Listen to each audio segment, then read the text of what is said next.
Случилось это несколько лет назад, но видео щенка со странной мордочкой до сих пор гуляет по сети. И если бы не это видео, то хозяевам вряд ли удалось доказать, что у них родился щенок с хоботком вместо носа. И как ни крути, хобот должен быть у слона, а собаке положен прохладный влажный нос. Щенок со странной аномалией родился в Аргентине в городе Банда. Владелец ощенившейся собаки, 35-летний Эдуардо Ландин, был ошарашен, увидев щенка с такой необычной внешностью, среди остальных совершенно обычных детенышей своей собаки. Сначала мужчина подумал, что пес с аномалией родился мертвым. Но он начал двигаться и скулить. При рассмотрении оказалось, что у малыша на месте носа хоботок, как у тапира. А у этого песика прямо на лбу вырос хвост. За этой особенности щенку было сложно сосать молоко.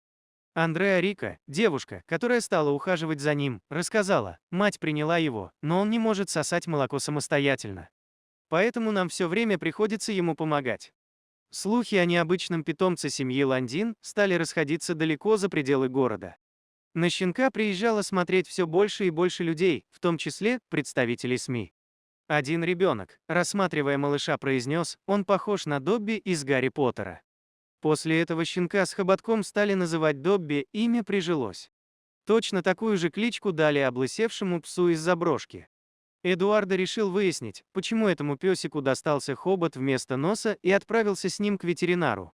Врачи осмотрели щенка, но сказать о причинах не смогли, это был слишком нестандартный случай. Они же заявили, что Добби не станет в ближайшие 2 недели, так как особенность не дает ему нормально дышать и питаться. Но если он выживет и окрепнет, то будут рады видеть его снова на осмотре. Вот этот необычный малыш. Дальнейшая судьба щенка, к сожалению, неизвестна. Но больше информации о нем мы не нашли, хотя его жизнь могла быть сенсацией. Журналисты местных СМИ рассыпались в предположениях, отчего у Добби такой нос, и в так или иначе сошлись во мнении, что виной всему пестициды, которых не жалеют при обработке полей в этом регионе Аргентины. Местные жители же утверждают, что, культивируя землю с использованием химикатов много лет, они никогда ничего подобного не видели. Как думаете, жил Добби долго и счастливо, или животные с такими серьезными отклонениями не могут адаптироваться к нормальной жизни? Напишите свои размышления нам. Ставьте лайк собаке, слонику и людям, заботившимся о крохе.